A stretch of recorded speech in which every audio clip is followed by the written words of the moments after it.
नहीं है कि सुनना बंद कर दे, देखना बंद कर दे, मनन करना बंद कर दे, यानी समस्त इंद्रियों का कार्य उसका छूट जाए, समस्त, और सोना बंद कर दे। सोना बंद कर दे। मूर्छा में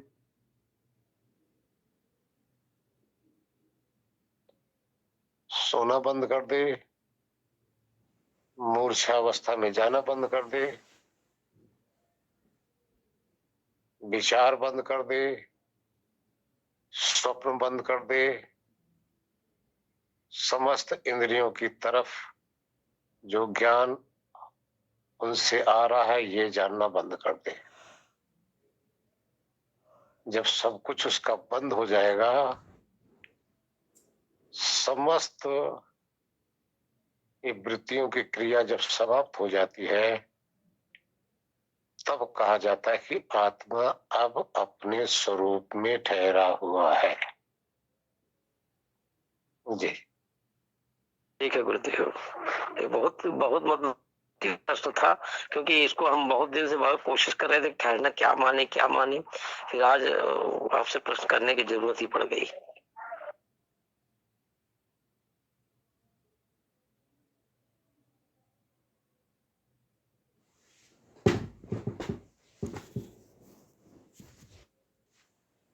आत्मा अपने स्वरूप से अलग रहता है, ऐसा संभव नहीं। अपने स्वरूप में नहीं रहता, ऐसा संभव नहीं है। अपने स्वरूप में ही रहता है, अपने स्वरूप में ही ठहरा रहता है, अपने स्वरूप से हटता ही नहीं।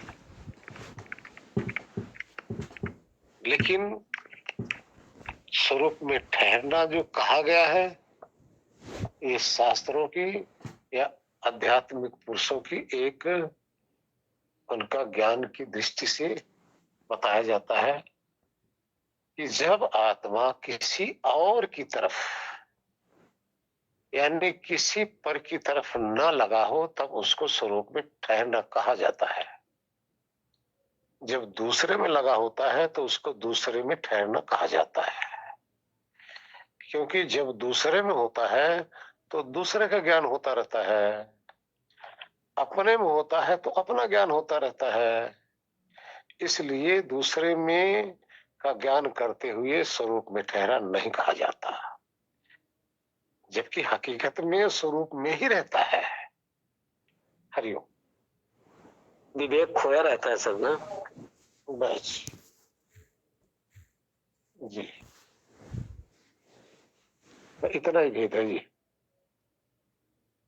गुरुदेव, ये निद्रा जो है अपना रूप नहीं छोड़ पा रही, ये बहुत दिक्कत है गुरुदेव। करो वो भी ले लो ना, निद्रा भी पूरी करो, अपना भी काम करो, चलने दो। देखिए निद्रा भी जरूरी है शरीर के लिए, निद्रा जरूरी है शरीर के लिए, समझ रहे हो ना। ये तो आपकी शरीर और इंद्रिय की प्रक्रिया है, व्यवस्था है, सो करो।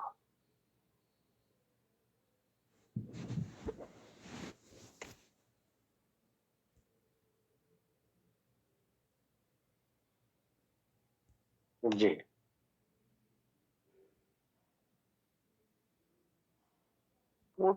मैंने अभी खोला था फिर नाम सुनने के लिए, तो अच्छा भाई अच्छा जी जी क्वेश्चन पूछने लगे भाई साहब, फिर मैं चुप हो गई। अच्छा अच्छा अच्छा। तो ये पता लग रहा था कि आप मेरे लिए बोल रहे हैं, इतनी मेहनत कर रहे हैं आप, तो वृत्तियां तो वाकई इधर उधर जाती हैं, लेकिन फिर भी बहुत शांति रहती है। आपने वो जब बोला तो बहुत शांत हो गए थे हम। जी जी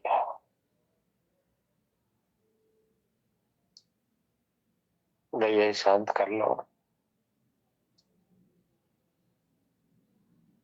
कुछ अपनी अपनी परीक्षा किया करो।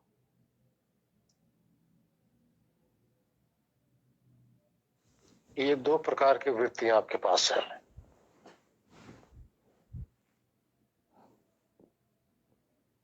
एक सुख देने वाली वृत्ति है और एक दुख देने वाली वृत्ति है। जब आप अकेले में हो, वृत्तियां चल रही हैं, उन वृत्तियों से आप अंदर अंदर खुश हैं, तो ये वृत्तियां आपके लिए हानिकारक नहीं है। कुछ वृत्तियां हैं ऐसी हैं कि जो आप अकेले बैठे हो और अंदर अंदर से ऐसी चीज, ऐसे ख्याल, ऐसे विचार आ गए जिससे आप दुखी हो रहे हो। तो ये जो क्लिष्ट वृत्तियां है ना, ये वृत्तियां ना उभरे तो ज्यादा अच्छा है। ये वृत्तियां आत्मा के लिए हानिकारक है। और कुछ ऐसी वृत्तियां हैं जैसे आध्यात्मिक वृत्ति, यह क्लिष्ट है, अर्थात ये सुख देती है। आत्मा की वृत्ति आप बनाएंगे, ये सुख देंगी। ईश्वर की वृत्ति बनाएंगे, सुख देगी। लेकिन कोई वृत्ति जब आ जाती है ना, किसी याद में कहीं से आपका हान हुआ है, कहीं से आपकी लड़ाई झगड़ा हुई है, ऐसी वृत्ति आ जाती है ना, तो आत्मा को अनायास ही कष्ट देने लग जाते हैं। अनायास ही आत्मा कष्ट भोगने लग जाता है। जरा विचार करो ना, होता है कि नहीं होता? सबके साथ होता है। अनायास ही वृत्ति आके कैसे देखो क्लेश देने लग जाती है। इसलिए ये क्लिष्ट और अक्लिष्ट दोनों वृत्तियां नहीं होनी चाहिए। दोनों हानिकारक हमारे लिए। तो इस वृत्ति से हट जाओ, आत्मज्ञान में निमग्न रहो। तो वृत्ति बना के रखो ना, वृत्ति तो वो भी है, लेकिन आत्म भावना बनाएंगे तो आपको बहुत लाभ देगी। हरि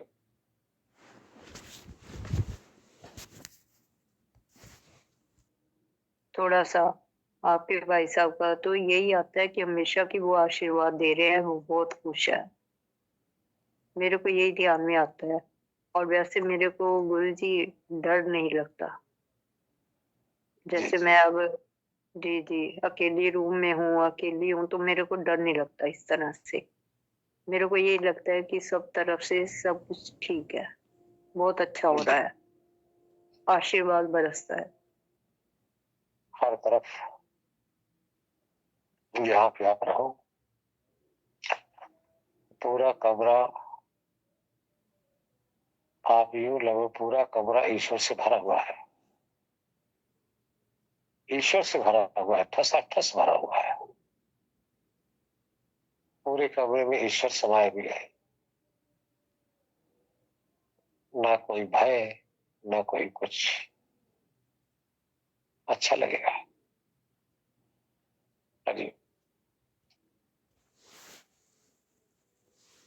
जब दुनिया से कोई उदास होता है, हताश होता है ना, उसको कोई सहारा नहीं दिखता।